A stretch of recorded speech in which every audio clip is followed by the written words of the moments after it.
From the Opubco Studios at Britain and Broadway, you're listening to a News OK podcast. Hi, everybody. Welcome to a News OK Comics podcast. I'm Matt Price. I'm here with Kyle Robbins. Merry Christmas, everybody. It's the Christmas week, and we are going to talk about a few comics that are hitting stores this week. Yep, a couple of them from Boom Studios. That's right. We got Farscape, and it was a hit show in the late 90s. Yes. I believe I was in 8th grade. When, I think that sounds about right, 1998, yeah. So, let's talk a little bit about this. I'm still reeling over the fact that you were in 8th grade when I was graduating college, but that's okay. We both love comics. Farscape, the beginning of the end of the beginning. This is written by Oklahoman, who is the creator of the Farscape show, and the scripter is Keith R.A. DiCandido, who you might know from some of the Marvel novels or some other science fiction books. So he's got a lot of experience with licensed characters, bringing them to life. I thought they did a nice job with this. Farscape, as you may remember, John Crichton was an astronaut. There's a bit of an accident. He's thrown across galaxies, lands in the middle of an alien war, and then the show continues. It was created by Jim Henson Company, so you had a lot of animatronic type things.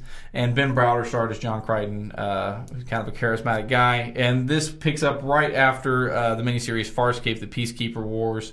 I thought they did a nice job. I think if you liked Farscape before and you're wanting to continue on, I think this will fill that niche for you. Cool. So, besides being the longest title of a comic ever, yeah. it'll probably be pretty good. That's right. So, yeah, it kind of continues a trend we were talking about earlier where things like Buffy and Angel have their run in TV and then continue on in comics.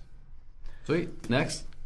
The second one we looked at was called The Remnant. This is created by Stephen Baldwin. The story's by Stephen Baldwin and Andrew Cosby. And this is also a Boom Studios. A Boom Studios production. These are a couple guys with some TV and movie ties. And then Caleb Monroe came in to do the scripting. And really the best thing about this, I thought, was the artist, Julian Totino Tedesco. He has a nice look, kind of a varied style, a little bit cartoony, but very, very nice. I think he is probably the best thing to come out of the series.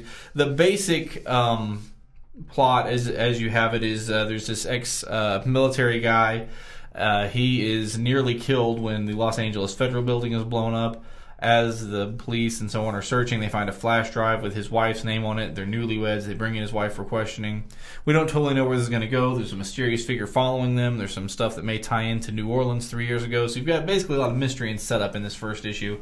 So far, does it really knock it out of the park? So far, it's just mostly setup. Hard to say. But the thing that I like the most about this is Tedesco's art. I think he could be a talent to watch in the future. And it kind of seems, I don't know, somewhat of a Born Identity type thing, but in, new, like you said, New Orleans, stuff like that, in kind of modern times. Yeah. So The Remnant and Farscape, those are the two we're looking at this week. I think of the two, I prefer Farscape.